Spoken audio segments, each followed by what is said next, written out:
Hello everyone, সোনা spice ওয়ার্ল্ডে সবাইকে স্বাগত। আজকের রেসিপি নিরামিষ ভোগের বাঁধাকপি। চলুন দেখে নেওয়া যাক কীভাবে বানাই। আমি নিরামিষ বাঁধাকপির ঘন্ট বানানোর জন্য এখানে একটা 900 গ্রামের একটা বাঁধাকপি নিয়েছি। এবার এই বাঁধাকপিটাকে কুচিয়ে নেব। বাঁধাকপিটাকে আমি একদম মিহি করে কুচিয়ে নিয়েছি। আর নিয়েছি 3টে আলু। আলুটাকেও আমি ছোট ছোট টুকরো করে কেটে নিয়েছি।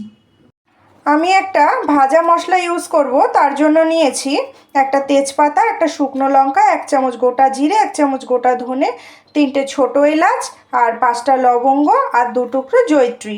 এবার এটাকে আমি শুকনো তাওয়ায় ভেজে নেব। ভাজা মশলাটা আমি শুকনো তাওয়ায় কিছুক্ষণ ভেজে নেব। 10 সেকেন্ড থেকে 15 সেকেন্ড মতন হালকা করে ভেজে নেব। মশলাটা আমার ভাজা হয়ে গেছে। এবার ঠান্ডা করে নিয়ে নিলাম মিক্সির বাটিতে। মশলাটা আমার গুঁড়ো করে নেওয়া হয়ে গেছে। এবার এই মশলাটাকে একটা সাইডে রেখে দেব। 1 চামচ লবণ আর 1 চামচ হলুদের গুঁড়ো দিয়ে আমি বাঁধাকপিটাকে হালকা করে ভাপিয়ে নেব। বাঁধাকপিটা আমি হালকা করে ভাপিয়ে নিয়েছি। এবার জল ঝরিয়ে নেব।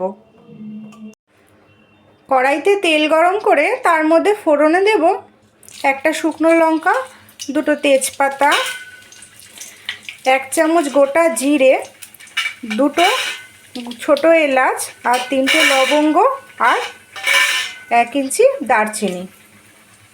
সব কিছুকে ভালো করে একটু নাড়িয়ে নেব। 5 সেকেন্ড পর দিয়ে দেব আদা আর কাঁচা লঙ্কা থেতো করে রেখেছিলাম সেটা। আমি এখানে আদা থেতো করেই ব্যবহার করছি, এতে করে খেতে অনেকটা ভালো হবে। এবার দিয়ে দেব 1/2 চামচের মতো হিং।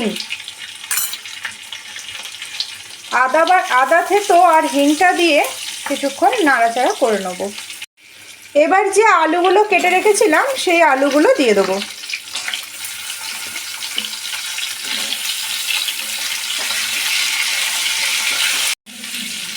আলুটা দিয়েও বেশ কিছুক্ষণ নাড়াচাড়া করে নেব, একটু ভাজা ভাজা মতো করে নেব আলুটাকে। আলুটা লাল করে ভাজা হয়ে গেলে এবার এর মধ্যে বাঁধাকপিটা দিয়ে দেবো।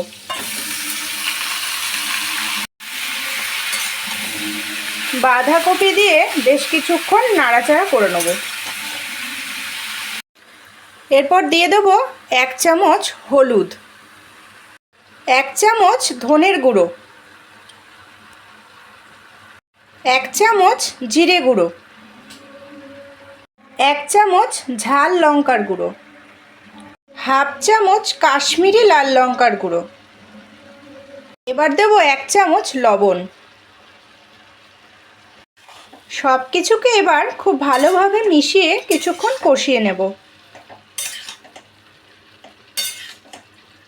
ভাজা মশলাটা বানিয়েছিলাম তার মধ্যে থেকে 1/2 চামচ নিয়ে আমি বাঁধাকপির মধ্যে কষানোর সময় দিয়ে দিলাম। বাকিটা আমি নামানোর সময় দেব। এবার বাঁধাকপিটাকে ঢাকা দিয়ে রেখে দেবো কিছুক্ষণের জন্য, যাতে বাঁধাকপি আর আলুগুলো ভালো মতো সেদ্ধ হয়ে যায়। আমি এদিকে কিছুটা বাদাম ভেজে নিচ্ছি, এটা আমি বাঁধাকপিতে অ্যাড করব। আপনারা চাইলে দিতেও পারেন, আবার নাও দিতে পারেন। শেষে আমি এখানে কিছুটা বাদাম অ্যাড করে দিলাম। যে বাদামটা ভেজে রেখেছিলাম সেটা আমি বাঁধাকপির সাথে অ্যাড করে দিলাম। এবার নামানোর আগে আমি দিয়ে দেবো অল্প একটু চিনি, এতে স্বাদটা ব্যালেন্স হবে। এবার দিয়ে দেবো যে ভাজা মশলাটা বানিয়ে রেখেছিলাম সেই মশলাটা 1 চামচ দিয়ে দেবো।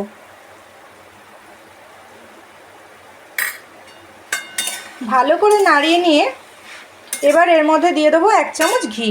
সব শেষে দিয়ে দিলাম 1 চামচ ঘি। তৈরি হয়ে গেল আমাদের নিরামিষ ভোগের বাঁধাকপি।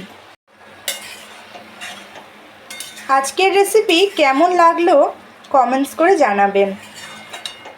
আমার রেসিপি ভালো লাগলে আমার চ্যানেলটাকে সাবস্ক্রাইব করে দেওয়ার অনুরোধ রইল, আর বেল আইকনটা প্রেস করে দেবেন যাতে আমি যখনই কোনো নতুন রেসিপি দেব তাহলে সবার আগে আপনার কাছে পৌঁছে যায়।